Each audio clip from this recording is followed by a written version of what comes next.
In 2004, writer Brian Michael Bendis began his run on Avengers with a rather high amount of controversy. Bendis' first story arc at the time, Avengers Disassembled, killed off several characters, including fan favorite Hawkeye, and turned off several longtime fans, with the Scarlet Witch, who was undergoing a mental breakdown at the time, being revealed as the villain of the piece. Then came the relaunch of the book under the title New Avengers. Bendis took Avengers mainstays Captain America and Iron Man and surrounded them with a few heroes that left fans scratching their heads. To start things off, you had Luke Cage, a character who was usually seen as more of a street-level hero and not someone who would take on the cosmic threats the Avengers faced on a routine basis.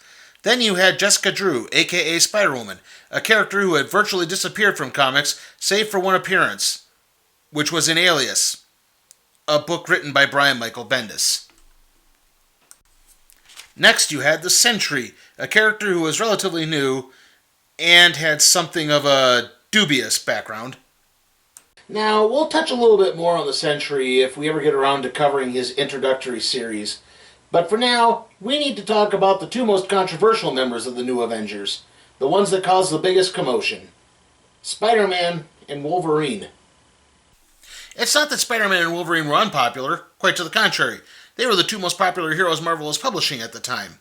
But even though Spider-Man had often teamed with the Avengers, even being considered a reserve member, he'd always been seen as a loner.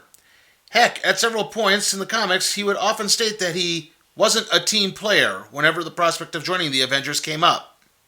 As for Logan, well, he was already starting to feel a little overexposed. He was featured in several X-Men titles and his own ongoing series, so why would he need to be the Avengers as well? In other words, fans felt that the only reason that Spider-Man and Wolverine were on the team was for their popularity, nothing else. But the real funny thing is, the biggest detriment to New Avengers might not have been the roster at all. It was the people who were drawing the book. It's not that David Finch, who drew Disassembled and the first New Avengers story, Breakout, is bad. He's actually pretty good. Finch's artwork is just so time-consuming that he can't always meet his deadlines, and as a result of this, the book was massively delayed. To combat this, artist Steve McNiven came on to draw the second story arc about the Sentry. This story too wound up being delayed. Now you'd think all these delays would give artist David Finch enough lead time for the third story arc, Secrets and Lies. You would be wrong. The book wound up being delayed so long that a major plot point in this storyline actually got revealed someplace else. We'll touch on that when we get there, but for now, here's New Avengers Volume 3, Secrets and Lies. In Central Park, Matt Murdock meets with Steve Rogers, and Rogers informs Murdock that a recent escapee from the supervillain prison known as the Raft was Harada Kanuchio, aka the Silver Samurai. It also turns out that Harada was smuggled out of the country by the ninja criminal group known as the Hand. Rogers then informs Murdock that Wolverine isn't really available at the time, so the Avengers need an expert on Harada and the Hand. They need Daredevil. Murdock says he can't. He's under too much focus right now. I should point out here that this storyline takes place at the same time as another storyline that was happening in Daredevil, where Matt Murdock's identity had been revealed to the public.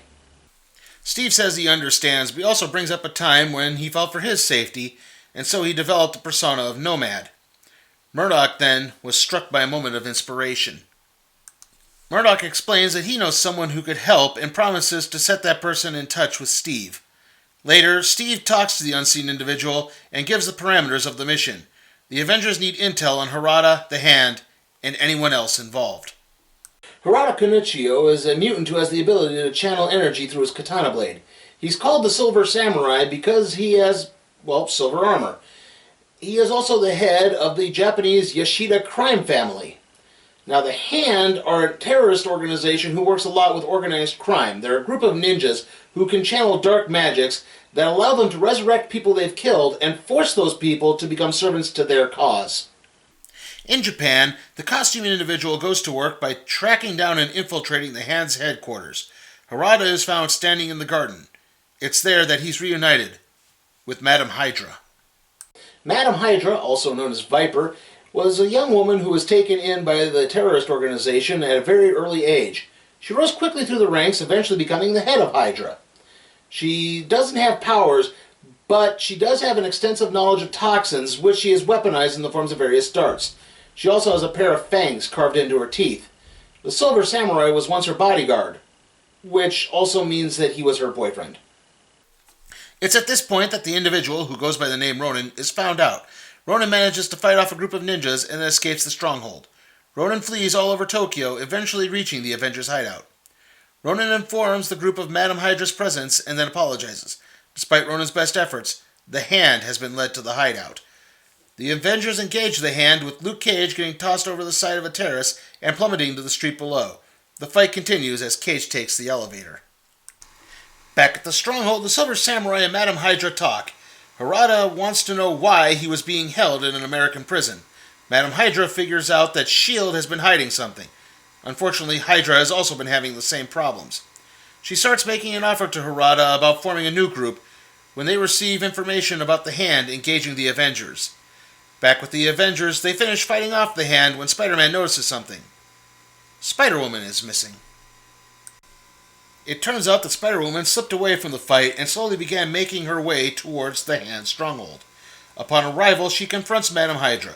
Viper screams at Jessica, saying that she was supposed to keep the Avengers away from Hydra activities. Jessica tries to explain, but Viper interrupts and points out that the other Avengers have tracked her down. Jessica has no choice and hits Madame Hydra with an energy bolt. The Avengers arrive and question Spider-Woman while they prepare to take the unconscious Madame Hydra in for questioning. However, the Silver Samurai returns with several members of the Hand in tow. However, Harada turns on the ninjas and begins taking them out, and is followed by Iron Man hitting them with a concussion blast. Afterwards, Harada explains that he fell asleep while on his family jet and woke up in the raft. Now he wants to know why. Cap explains that his sudden appearance in the raft is the reason the Avengers are actually in Japan. Harada agrees to let the Avengers take Viper in for questioning as long as they leave Japan and never come back. The Avengers get on their Quinjet with Madame Hydra and leave. Along the way, Madame Hydra recovers and looks at Spider-Woman. Knowing what she needs to do, Jessica carefully reaches up and accidentally trips the emergency release on purpose. Madame Hydra is flushed out of the jet, with Cap following her in pursuit. Spider-Woman then goes after Cap, and the two of them wind up being rescued by Iron Man, while Madame Hydra escapes. Back in New York, Ronin apologizes to the Avengers for failing in Japan. Cap says it's alright, no one was truly hurt, and Iron Man questions Ronin's identity. Ronin removes the mask to reveal Maya Lopez, otherwise known as Echo. Maya Lopez, also known as Echo, is a character who debuted in a Daredevil storyline called Parts of a Whole. She's deaf, but she has the ability to replicate the actions of individuals that she watches. Now, the funny thing about her being Ronin is, a lot of fan speculation at the time had Ronin being one of two people. Either A, Clint Barton, formerly known as Hawkeye, who had just returned from the dead in the House of M storyline, or Luke Cage's longtime partner Danny Rand, also known as Iron Fist. The funny thing is, the comic earlier depicts Captain America talking to Ronin, and the individual clearly has long, curly, black hair, and both Danny and Clint are blonde. And the really unique thing about that is, if you remember when I talked about all the art delays on the book, you know, the ones that caused this thing to be late? Well, because this thing was so late, Ronin's identity was actually spoiled in a reference book called Avengers, The Ultimate Guide, put out by DK Publishing. The next day, Jessica Drew gets up for breakfast and Captain America joins her. It's then that he asks, who is she working for? Caught off guard, Jessica tries a few ways to dodge the question, but Cap's having none of it. So Jessica begins to explain. Jessica Drew's backstory can get a little convoluted at times.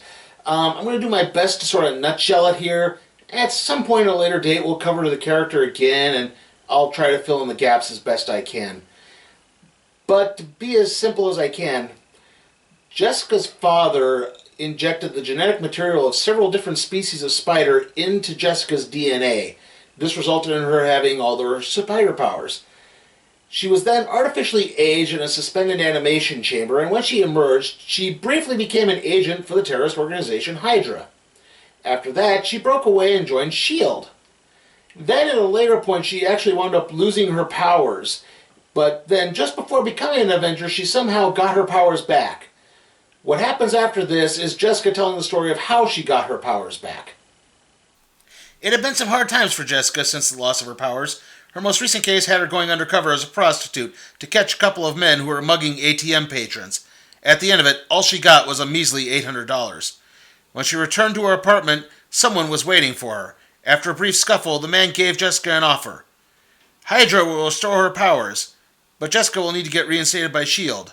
and then act as a double agent for Hydra. Knowing that it would be impossible to keep a secret like that from Nick Fury, Jessica contacts Fury and informs him of the offer. Fury tells her to take it, and then act as a double agent for S.H.I.E.L.D. Jessica took Hydra's offer. Their studies revealed that the loss of Jessica's powers stemmed from the human DNA in Jessica's system overriding the spider DNA in Jessica's system. So they began a surgical procedure to reinsert the spider DNA. Okay, I can suspend my disbelief enough with the whole DNA reintegration surgery, but why are they giving Jessica breast implants? Her powers restored, Jessica went to work feeding info to both Hydra and S.H.I.E.L.D. That is until information about Nick Fury and the secret war in Latveria comes out, which drives Fury into hiding. However, not too long after Fury's disappearance, the incident at the raft occurred, and this is what led Jessica to be offered a spot on the Avengers. And now, Hydra wants information on them. Returning to the present, Jessica finishes telling the story to the other Avengers. It's then that she gets a call from Nick Fury. Fury tells the other Avengers not to be too hard on Jessica. He's the one who put her in this position. He also tells them to turn on the TV. They do, and find several news reports covering the appearance of the Sentry's ship on the top of Stark Tower. This leads Tony to decide that it's time for the new Avengers to go public. As the team prepares to make the announcement, they receive a surprise visit in the form of Carol Danvers, aka Ms. Marvel. Carol asks if she could talk to Cap alone, and Steve immediately offers Carol a spot on the team, but she politely declines. Ms. Marvel talks to Cap about for the longest time she didn't think too highly of herself. Then, when House of M happened, she found herself actually being happy to be a hero again. When the universe reverted to normal, she found a lost desire to be the hero that she once was. So she has set about to re-earn a spot on the Avengers. Cap says he understands, and invites Carol to the unveiling.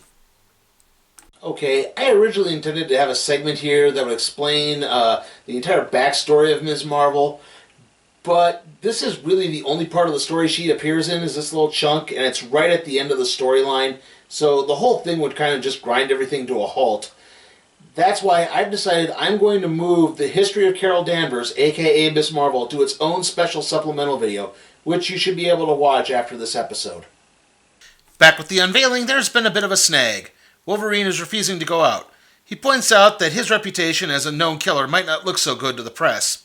Spider-Man also speaks up, pointing out what J. Jonah Jameson thinks about him. Cap and Iron Man agree on Logan and decide not to announce him as being part of the team. With Spidey, Tony calls in J. Jonah Jameson and the Bugle team before the announcement. They cut a deal with the Bugle, allowing them exclusive content to the team as long as they lay off of Spider-Man. Jameson agrees, and Captain America announces the new Avengers roster. The next day, Jameson reneges on the deal and publishes a scathing editorial. So that concludes New Avengers Volume 3, Secrets and Lies. How was it? Well, I know I kind of complained about the artists earlier and how it caused all these delays on the book, but technically I can't count that against this, as this is a collected edition. It really can't be delayed. That being said, also, I know I criticized the artists, but really I don't blame artists for when a book is late. I blame idiot comic book publishers who hotshot solicits. That being said, of course, the art is actually pretty good in this. And you know what? I'll also say this. The dialogue the characters have in this is very well done. It's very snappy, very fresh, humorous at times, dramatic when it needs to be. Unfortunately, the story itself is just plain dull. It is boring, uninspired. You know, when I read an Avengers story, I expect something grandiose. I expect something epic. I expect something earth-shaking. You know, even a story like Under Siege, which was almost entirely set in the Avengers mansion, had a grandiose feel to it. This doesn't. It's, like I said, boring. And that being said, I have to give New Avengers Volume 3, Secrets and Lies, a D. And the only reason I'm not giving it an F is because the artwork really is that good. And with that, let's see what we'll be doing next time on the Random Trade Review.